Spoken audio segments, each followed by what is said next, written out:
ఈ రోజుల్లో చాలామంది యువత సిగరెట్ మందు తాగితేనే లైఫ్ ఎంజాయ్ చేస్తున్నట్లుగా ఫీల్ అవుతున్నారు. కానీ తర్వాత జరిగే పరిణామాలు వాళ్ళు పట్టించుకోవడం లేదు. ప్రతి సంవత్సరం కేవలం మద్యం తాగడం వల్ల సుమారుగా 30 లక్షల మంది చనిపోతున్నారు. అలాగే ప్రపంచవ్యాప్తంగా ఉన్న ఆరోగ్య సమస్యలకు 5% కారణం ఈ మందే. ఆరోగ్యపరంగా కాకపోయినా ఈ మద్యం తాగే వాళ్ళ వల్ల ఎన్ని కుటుంబాలు ఇబ్బంది పడుతున్నాయో మనం చూస్తున్నాం. అయితే అసలు ఈ ఆల్కహాల్ లోపలికి వెళ్ళిన తర్వాత మన బాడీ లోపల ఏం జరుగుతుంది? తాగిన తర్వాత వచ్చే హ్యాంగ్ ఓవర్ అంటే ఏమిటి? ఎందుకు ఇది అలవాటుగా మారిపోతుంది? లాంగ్ టర్మ్లో ఈ ఆల్కహాల్ అనేది ఎలాంటి ప్రభావాన్ని చూపిస్తుంది? ఇలా ఆల్కహాల్ కన్సంప్షన్ గురించి పూర్తిగా ఈ వీడియోలో తెలుసుకుందాం. సో ఈ వీడియోని చివరి వరకు చూడండి. అలాగే మీ ఫ్రెండ్స్లో ఎవరైనా ఆల్కహాల్ తీసుకునే వాళ్ళు ఉంటే వాళ్ళకు కూడా ఈ వీడియో షేర్ చేయండి, చాలా హెల్ప్ అవుతుంది. ముందుగా ఆల్కహాల్ తీసుకున్న తర్వాత మన బాడీలో ఏం జరుగుతుంది అనేది చూద్దాం. ఆల్కహాల్ తాగిన తర్వాత అది జీర్ణాశయంలోకి ఎంటర్ అవుతుంది. ఒకవేళ కడుపులో ఎటువంటి ఆహారం లేకుండా ఖాళీగా ఉంటే అది అక్కడ నుండి వెంటనే చిన్న ప్రేగుల్లోకి వెళ్తుంది. ఈ చిన్న ప్రేగుల్లో ఉండే గోడల ద్వారా ఈ ఆల్కహాల్ వేగంగా రక్తంలో కలుస్తుంది. అదే ఒకవేళ మందు తాగుతున్నప్పుడు ఫుడ్ కూడా తింటూ ఉంటే ఈ ఆల్కహాల్ ఫుడ్తో పాటు కలిసి చాలాసేపు జీర్ణాశయంలోనే ఉండిపోయి కొద్దిగా ఆహారంతో పాటు చిన్న ప్రేగుల్లోకి వెళ్తుంది.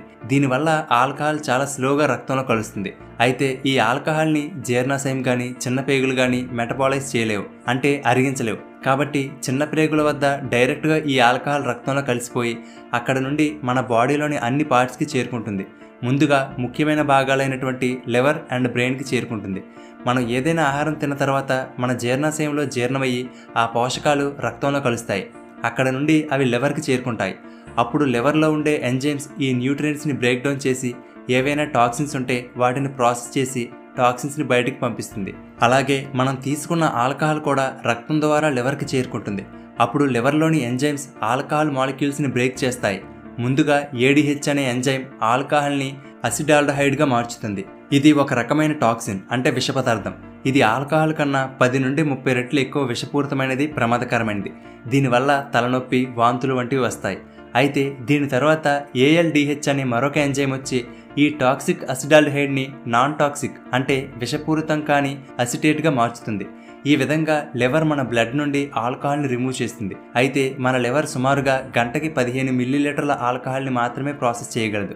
కానీ మనం ఇంకా ఎక్కువ ఆల్కహాల్ తాగేస్తూ ఉంటే ఇక లివర్ ఏమీ చేయలేకపోతుంది. దాంతో ఎక్కువగా ఉన్న ఆల్కహాల్ రక్తంతో కలిసి బాడీ అంతటా ప్రవహిస్తూ అన్ని అవయవాలకు వెళ్ళిపోతుంది, ముఖ్యంగా మెదడుకి.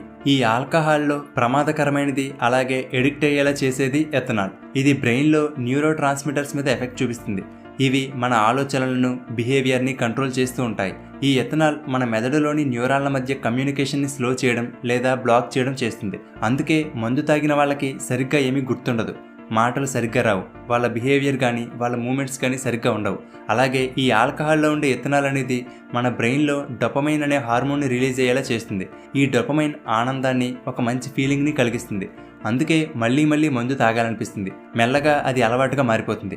అయితే ఒక వ్యక్తి బ్లడ్లో ఎంత ఆల్కహాల్ ఉంది అనే దానిని బ్లడ్ ఆల్కహాల్ కంటెంట్ లేదా బ్లడ్ ఆల్కహాల్ కాన్సంట్రేషన్, BAC అంటారు. ఈ BAC అనేది 0.05% లోపు ఉంటే మందు తాగిన వాళ్ళు హ్యాపీగా, రిలాక్స్డ్గా ఉంటారు. కొంచెం మాట తడబడుతూ ఉంటుంది. అదే 0.06 నుండి 0.15% వరకు ఉంటే నడుస్తున్నప్పుడు బ్యాలెన్స్ తప్పుతుంది, మెమరీ సరిగ్గా ఉండదు, చూపు బ్లర్గా కనిపిస్తుంది, ఎక్కువగా కోపడుతూ ఉంటారు, సౌండ్ ఎటువైపు నుండి వస్తుంది అనేది అనలైజ్ చేయలేరు, దృష్టి పెట్టి చేయవలసిన కొన్ని పనులు చేయలేరు, ఉదాహరణకి డ్రైవింగ్ లాంటిది. అందుకే చాలా దేశాల్లో ఈ BAC లెవెల్ అనేది 0.08% కన్నా ఎక్కువగా ఉన్నప్పుడు డ్రైవింగ్ చేయడం నేరం. అదే BAC 0.16 నుండి 0.30 ఉంటే వాళ్ళలో ఆల్కహాల్ పాయిజనింగ్ జరుగుతుంది, కళ్ళు తిరిగి పడిపోవడం, వాంతులు వంటివి వస్తాయి. అదే 0.31% కన్నా ఎక్కువగా ఉంటే గాలి పీల్చుకోవడం కూడా కష్టమవుతుంది, బ్లడ్ సర్క్యులేషన్ సరిగ్గా జరగక కోమాలోకి కూడా చేరుకునే అవకాశం ఉంది, చనిపోయే అవకాశం 50% కన్నా ఎక్కువగా ఉంటుంది. ఇలా లివర్ ప్రాసెస్ చేయగలిగిన లిమిట్ కన్నా ఎక్కువగా బ్లడ్లో ఆల్కహాల్ లెవెల్ ఎక్కువైనప్పుడు మిగిలిన ఆల్కహాల్ బ్రెయిన్తో పాటుగా లంగ్స్, కిడ్నీస్కి కూడా చేరుకుంటుంది. ఇలా కొంత ఆల్కహాల్ అనేది చెమట, యూరిన్, చివరికి మనం వదిలే శ్వాస ద్వారా కూడా బయటకు పోతుంది. ఇలా శ్వాస ద్వారా బయటకు వచ్చే ఆల్కహాల్ వల్లనే ట్రాఫిక్ పోలీసులు బ్రెతలైజర్స్తో చెక్ చేసినప్పుడు డ్రింక్ చేసి డ్రైవింగ్ చేసే వాళ్ళు దొరికిపోతారు. ఈ బ్రెతలైజర్ అనేది మనం ముందు చెప్పుకున్న బ్లడ్ ఆల్కహాల్ కంటెంట్ని మెజర్ చేస్తుంది. మన ఇండియాలో ఈ BAC లిమిట్ కేవలం 0.06 0.03%. ఈ లిమిట్ కన్నా ఎక్కువగా ఉన్నప్పుడు డ్రైవింగ్ చేస్తే అది నేరం. ఈ లిమిట్ అనేది ఒక్కొక్క దేశంలో ఒక్కోలా ఉంటుంది. అలాగే ఈ ఎథనాల్ ఆల్కహాల్తో కలిసి ముక్కు, గొంతు, లంగ్స్ ద్వారా ప్రసరిస్తున్నప్పుడు ఆ లోపలి భాగాల్లోని సెన్సిటివ్ టిష్యూస్ డ్యామేజ్ అవుతాయి. ఒకవేళ గర్భిణీ స్త్రీలు కనుక మద్యం తీసుకుంటే వాళ్ళ రక్తంలో ఉండే ఆల్కహాల్ కడుపులో ఉన్న శిశువుకు కూడా చేరుకుంటుంది. అయితే చాలామంది మందు తాగిన తర్వాత హ్యాంగ్ ఓవర్ అనే పదం ఎక్కువగా ఉపయోగిస్తుంటారు కదా. అసలు హ్యాంగ్ ఓవర్ అంటే ఏమిటి, హ్యాంగ్ ఓవర్లో ఏం జరుగుతుందో చూద్దాం. మందు తాగినప్పుడు హ్యాంగ్ ఓవర్ రావడానికి కారణం మనం ముందు చెప్పుకున్న మందులో ఉండే ఎథనాల్. ఈ ఎథనాల్ అనేది అన్ని రకాల ఆల్కహాల్స్లోనూ ఉంటుంది. ఈ ఎథనాల్ ఎంత ఎక్కువగా ఉంటే అంత ఎక్కువగా హ్యాంగ్ ఓవర్ వస్తుంది. ఈ ఆల్కహాల్ అనేది మన బాడీలో ఉండే కొన్ని రకాల హార్మోన్స్ని డిస్టర్బ్ చేస్తుంది. ఉదాహరణకి కార్టిసోల్. ఈ హార్మోన్ మన బాడీలో ఫ్లక్చువేట్ అవుతూ ఉండడం వల్ల మనం పగలంతా మెలకువగా చురుగ్గా ఉండగలుగుతున్నాం. కానీ ఈ ఆల్కహాల్, ఈ కార్టిసోల్ హార్మోన్ కావాల్సినంత ప్రొడ్యూస్ అవ్వకుండా అడ్డుకోవడం వల్ల మందు తాగిన వాళ్ళు మత్తుగా, మందకొడిగా ఉంటారు. అలాగే మన బాడీలో వాసోప్రెసిన్ అనే మరొక హార్మోన్ ఉంటుంది. ఇది మన కిడ్నీలో తయారయ్యే యూరిన్ మోతాదుని తగ్గిస్తుంది. కానీ ఆల్కహాల్ అనేది ఈ వాసోప్రెసిన్ హార్మోన్ని అడ్డుకుంటుంది. దాంతో యూరిన్ మోతాదు పెరిగి మందు తాగిన వాళ్ళకి ఎక్కువగా టాయిలెట్ వస్తుంది. బాడీలో వాటర్ ఎక్కువగా యూరిన్ రూపంలో బయటకు వెళ్ళిపోతూ ఉండడం వల్ల మన బాడీకి వాటర్ సరిపోదు. బాడీ డీహైడ్రేట్ అయిపోతుంది. దానివల్ల ఎక్కువగా దాహం వేస్తుంది. నోరు ఎండిపోవడం, తలనొప్పి, నీరసంగా ఉండడం ఇవన్నీ కూడా హ్యాంగ్ ఓవర్ సిమ్టమ్స్. అయితే ఈ హ్యాంగ్ ఓవర్ తీవ్రత అనేది అందరిలో ఒకేలా ఉండదు. ఆ పర్సన్ జెండర్, వెయిట్, ఏజ్, జెనెటిక్స్ని బట్టి ఉంటుంది. ఇవన్నీ కూడా ఆల్కహాల్ తాగడం వల్ల వచ్చే టెంపరీ ఎఫెక్ట్స్. కానీ ఎక్కువ కాలం కంటిన్యూస్గా డ్రింకింగ్ చేసే వాళ్ళలో కొన్ని లాంగ్ టర్మ్ ఎఫెక్ట్స్ కూడా ఉంటాయి.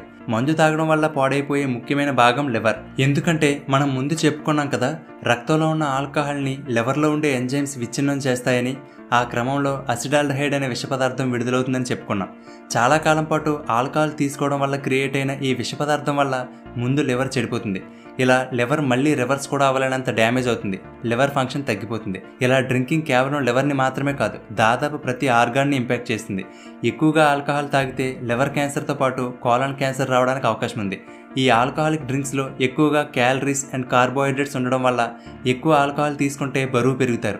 లాంగ్ టర్మ్లో సరిగ్గా నిద్ర పట్టదు, ఇమ్యూన్ సిస్టమ్ దెబ్బతింటుంది, బ్లడ్ షుగర్ లెవెల్స్లో ఫ్లక్చువేషన్స్ ఏర్పడతాయి. అదే గుండె విషయానికి వస్తే ఆల్కహాల్ తాగే వాళ్ళలో హార్ట్ రేట్, బ్లడ్ ప్రెషర్ పెరుగుతుంది. ఇలా మన బాడీలో ప్రతి ముఖ్యమైన భాగాన్ని ఆల్కహాల్ ఎఫెక్ట్ చేస్తుంది. ఇప్పటి వరకు డ్రింకింగ్ వల్ల మన హెల్త్ ఎలా చెడిపోతుందని చెప్పుకున్నాం. కానీ హెల్త్ పరంగా కొంతసేపు పక్కన పెడితే ఒక ఇంట్లో మందు తాగే వ్యక్తి ఉంటే ఆ ఇంట్లో పరిస్థితులు ఎలా ఉంటాయో మనకు తెలుసు. ఆ తాగిన వ్యక్తి తాగి ఇంటికి ఎలా వస్తాడో, వచ్చి ఏ గొడవ చేస్తాడో అని ఇంట్లో వాళ్ళు ఎప్పుడూ భయంగా ఉంటారు. ఇంట్లో పిల్లలకు, పెద్దలకు ఎవరికీ ప్రశాంతత ఉండదు. ఆ గొడవల వల్ల చుట్టుపక్కల వాళ్ళలో గౌరవం ఉండదు. యాక్సిడెంట్లు, గొడవలు, హెల్త్ ఇష్యూస్, డిప్రెషన్ వీటన్నిటికీ చాలా వరకు డ్రింకింగే కారణమవుతుంది. ఒకవేళ మీకు తాగే అలవాటు ఉంటే డ్రింకింగ్ హ్యాబిట్ని మారడానికి ప్రయత్నించండి. మీ వల్ల మీ ఫ్యామిలీ ఎంత ఇబ్బంది పడుతుందో ఒకసారి గమనించండి. అలాగే తాగడం, తాగకపోవడం మీ చాయిస్. కానీ దయచేసి కొత్త వారికి ఈ డ్రింకింగ్ని అలవాటు చేయకండి. ఆ ఒక్క అలవాటు వల్ల వాళ్ళ ఆరోగ్యం, జీవితం, కుటుంబంలో ఎలాంటి మార్పులు వస్తాయో మనం చెప్పలేం. అలాగే మీ స్నేహితుల్లో ఎవరైనా మిమ్మల్ని ఒక్కసారి ట్రై చేయి, ఏమీ కాదని చెప్పినా సరే ఒప్పుకోకండి. స్మోకింగ్, డ్రింకింగ్ అలవాటు చేసుకుందామనే ఆలోచన వచ్చిన వెంటనే ఒక్కసారి మీ కుటుంబాన్ని గుర్తు తెచ్చుకోండి. అసలు డబ్బును ఖర్చు పెట్టి మరీ ఆరోగ్యాన్ని, గౌరవాన్ని, మనశ్శాంతిని పాడు చేసుకోవడంలో అర్థం లేదు. కాబట్టి ఏ అలవాటు లేని వాళ్ళు ఎప్పటిలాగే హాయిగా, సంతోషంగా, ఆరోగ్యంగా ఉండండి. అలాగే ఆల్కహాల్తో పాటుగా చాలామందికి ఉండే మరొక చెడు అలవాటు స్మోకింగ్. మీ ఫ్రెండ్స్ అండ్ ఫ్యామిలీ మెంబర్స్లో ఎవరికైనా స్మోకింగ్ చేసే అలవాటు ఉంటే వాళ్ళకి కూడా ఈ స్మోకింగ్ వీడియో షేర్ చేయండి. Thank you for watching.